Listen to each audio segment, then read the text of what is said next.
Bismillahirrahmanirrahim. Mes chers étudiants, nous allons continuer notre cours de management. Nous avons vu dans la vidéo précédente l'approche traditionnelle de l'entreprise.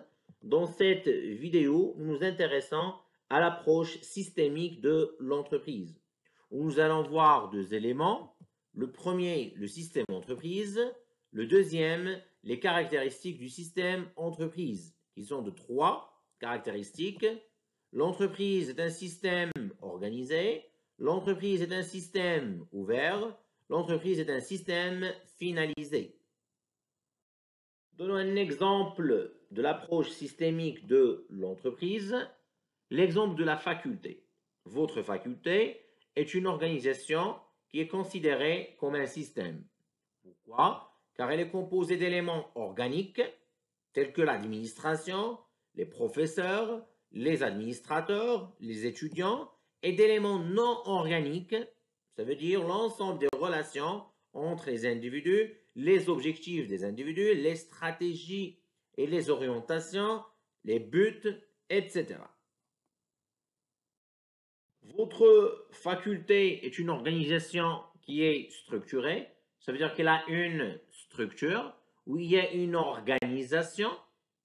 Donc, généralement, c'est une organisation qui est chapeautée par le doyen. Il y a deux chefs de filière. Par exemple, le chef de filière sciences économiques et gestion. En dessous, il y a deux chefs de département. Le chef de département gestion et le chef de département sciences économiques. Donc, il y a une structure de cette organisation.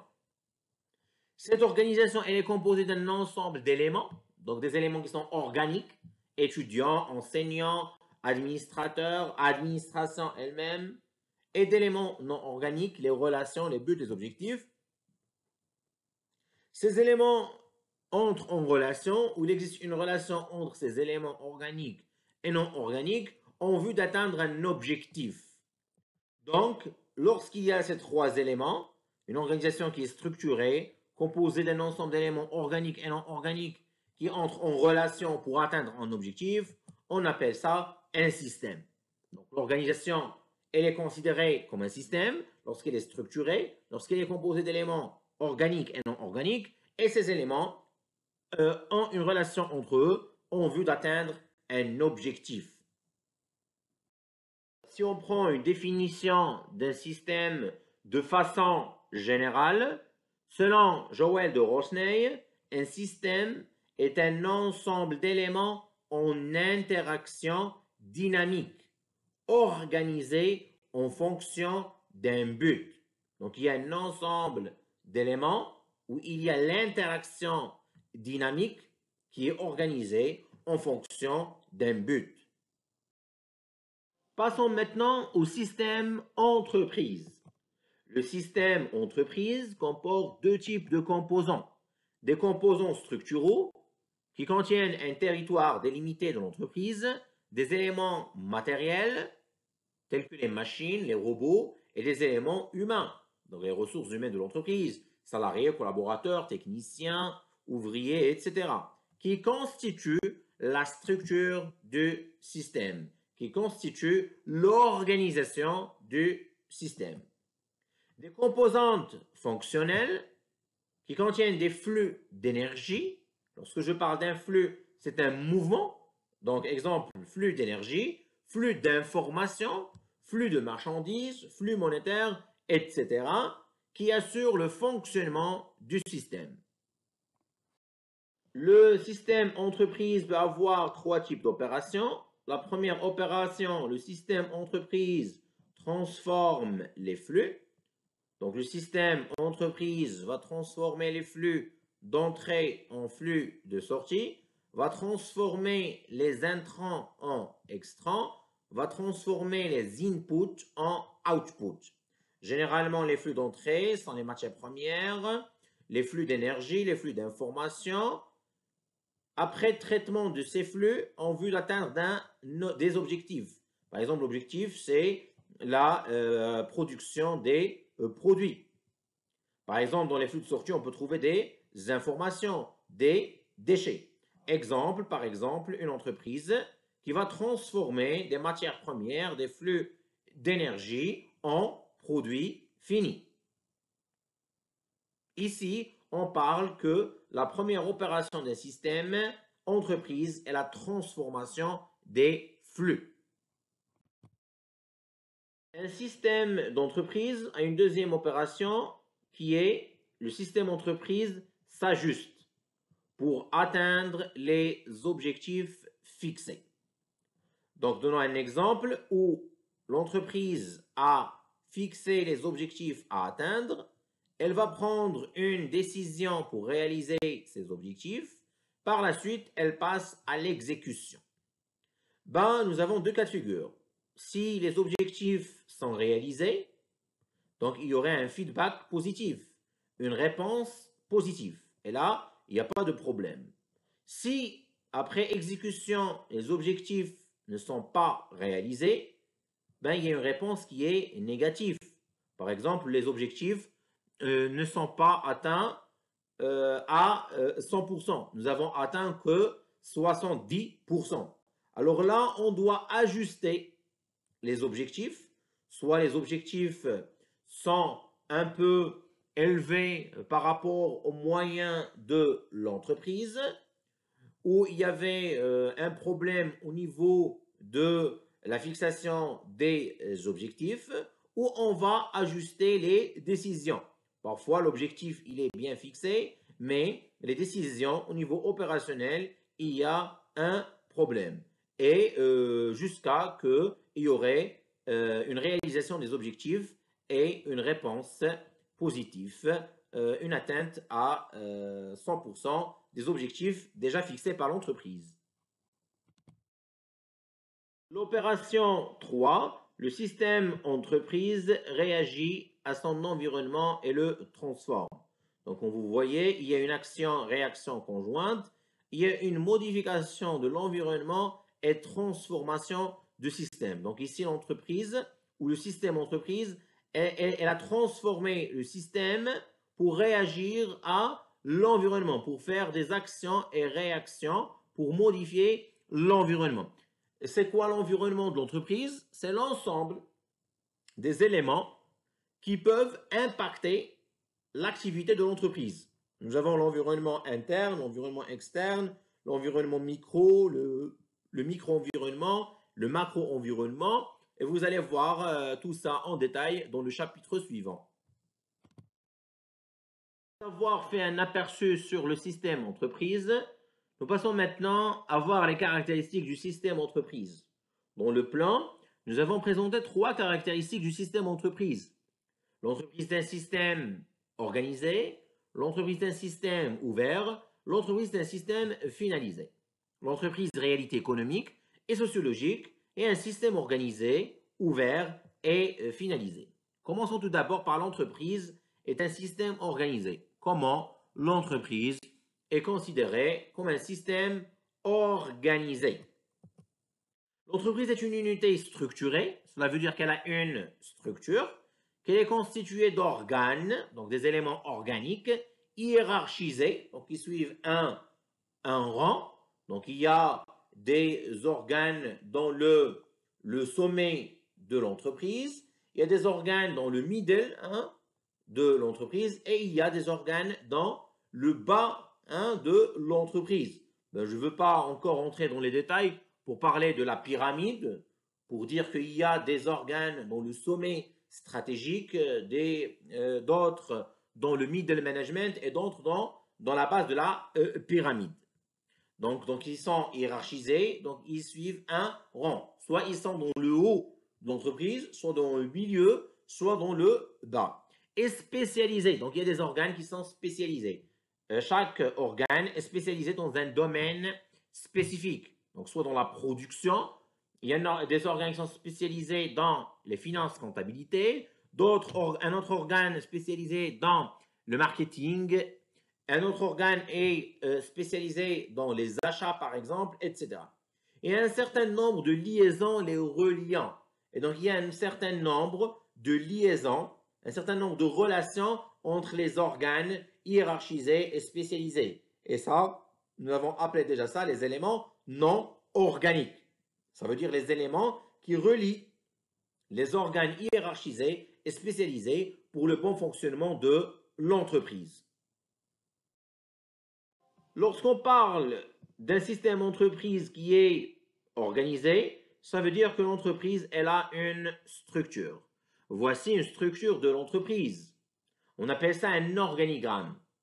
Donc, il désigne une présentation synthétique de comment les fonctions et les responsabilités sont réparties au sein de l'entreprise. Donc, l'entreprise d'un système organisé, car cette entreprise, elle a une structure, elle a un organigramme. 1. 2. Il y a des organes qui sont hiérarchisés. Donc, on peut bien sûr comprendre de cet organigramme qu'il existe 3 blocs. Le niveau supérieur, qui contient le directeur général, le deuxième niveau qui contient les directeurs, et le troisième niveau qui contient ses services. Donc, il y a une structure, il y a des organes qui sont hiérarchisés. Alors, on va voir les organes qui sont spécialisés. Alors ici, par exemple, il s'agit d'un organe spécialisé dans la production. Celui-ci est spécialisé en finance. Cet organe est spécialisé en ressources humaines. Donc, il y a des organes spécialisés. Et bien sûr, nous avons dit qu'il doit y avoir des relations qui relient et des liaisons qui relient l'ensemble de ces organes hiérarchisés et spécialisés. Et on voit très bien qu'il y a des liaisons, des relations entre ces différents organes. Le cours ou le chapitre des structures organisationnelles, vous allez voir dans cette partie la définition des structures et l'ensemble des typologies des structures d'entreprise de façon détaillée. L'entreprise est un système organisé. Il comporte un ensemble d'organes hiérarchisés et spécialisés. Il existe 3 typologies d'organes. Les organes permanents, exemple les directeurs, chefs d'usine, responsables, service commercial, service comptable, service achat, l'état-major. Donc, ils sont permanents dans l'entreprise. Ils n'ont pas une durée de début, une durée de fin. Les organes non permanents, comme les comités d'études, d'information et de coordination, les commissions d'enquête, donc ces organes sont présents dans la structure d'entreprise et ayant une date de début et une date de fin. Donc, leur présence dans la structure d'entreprise dépend de la durée de la mission dans l'entreprise. Exemple, dans une structure d'une entreprise A, on peut trouver l'organe commission de l'enquête pendant 6 mois, pendant la durée de la présence de la commission d'enquête. Après la fin de la mission d'enquête, on ne va pas trouver cet organe dans l'entreprise. Et nous avons la troisième typologie des organes, les organes réglementaires. Donc, ce sont des organes qui sont obligatoires par la loi. Exemple, le conseil d'administration et le conseil de surveillance pour les sociétés anonymes. Dans les caractéristiques d'un système entreprise, nous avons vu les organes. Nous passons maintenant aux liaisons.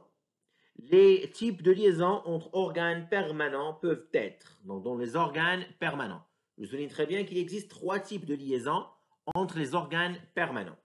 Il y a les liaisons hiérarchiques, l'autorité d'une personne, je souligne très bien l'autorité d'une personne sur la totalité de l'activité d'une autre. Donc, il y a un lien de subordination. Il y a les liaisons fonctionnelles, l'autorité de compétence. Ici, il y a une autorité de compétence d'une personne sur une autre, limitée à son domaine de spécialité. Par exemple, une liaison fonctionnelle, un responsable d'un département informatique qui va, bien sûr, intervenir dans un service commercial pour régler le système d'information commercial. Donc ici, c'est un lien fonctionnel, c'est une liaison fonctionnelle, une autorité de compétence qui est l'informatique sur une autre personne qui est le responsable commercial, mais il est limité dans son domaine de spécialité qui est l'informatique. Troisième type de liaison entre les organes permanents, ce sont les liaisons de conseil. Il s'agit de spécialistes qui assistent un membre de la hiérarchie dans ses décisions. Donc, généralement, dans les grandes entreprises, on trouve généralement des liaisons de conseil. Il y a des spécialistes qui font du conseil, bien sûr, à un membre de la hiérarchie lorsqu'il va prendre ses décisions. Le conseil juridique, par exemple, le conseil en marketing, etc. Après avoir terminé avec la première caractéristique d'un système entreprise, qui est l'entreprise en tant que système organisé, nous passons maintenant à voir l'entreprise en tant que système ouvert. L'entreprise est en relation avec son environnement économique, technologique, politique, légal, environnemental par des flux d'entrée et des flux de sortie. Lorsque j'entends l'entreprise est un système ouvert, ça veut dire qu'il est ouvert sur son environnement. Comment? Elle a une relation avec l'environnement interne et externe, avec le micro-environnement et le macro-environnement.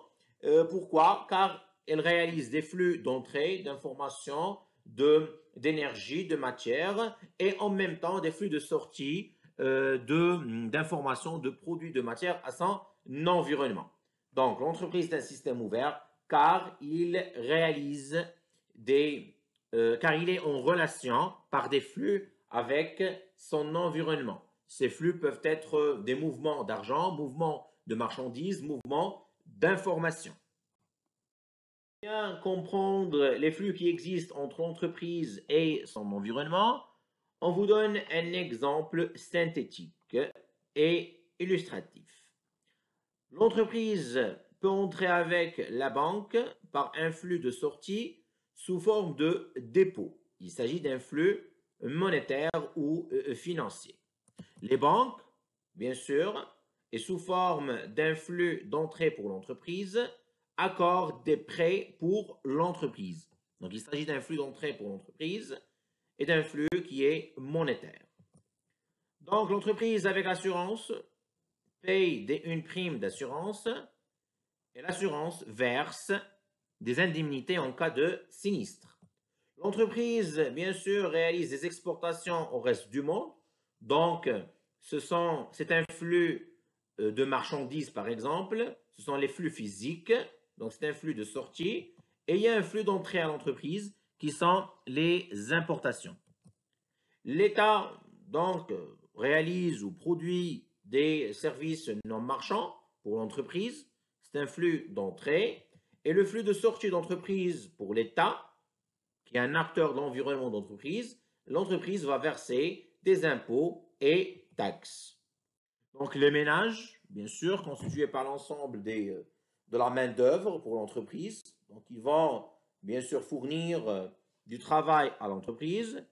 Et en contrepartie, l'entreprise va payer ou verser un salaire aux ménages. Donc, vous voyez qu'il y a un ensemble de flux, soit des flux monétaires financiers, donc entre parenthèses des mouvements d'argent, soit des flux physiques, flux par exemple, de marchandises, de produits, entre quelques acteurs, quelques partenaires de l'entreprise.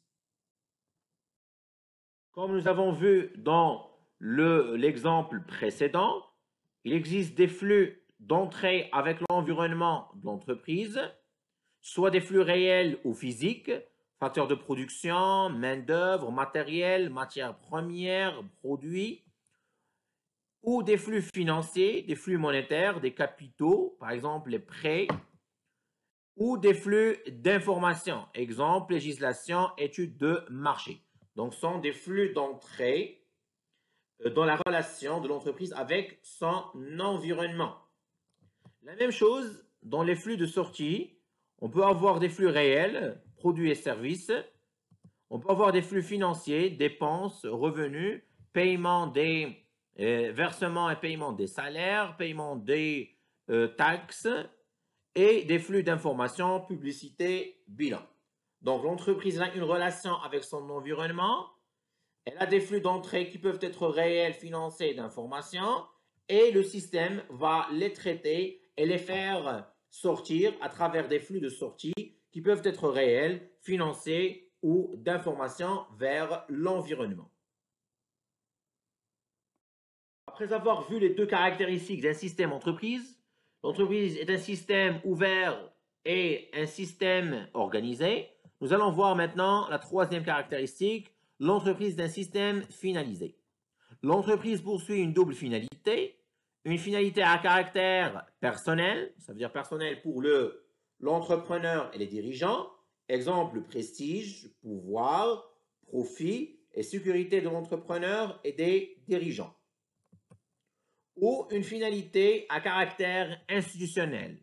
Une finalité économique, par exemple, suivre le développement de l'entreprise.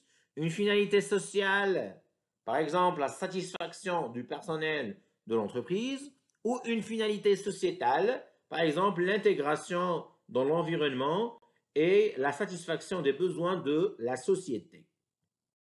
Dans cette vidéo, nous avons présenté l'approche systémique de l'entreprise où nous avons vu le système entreprise et les caractéristiques du système entreprise.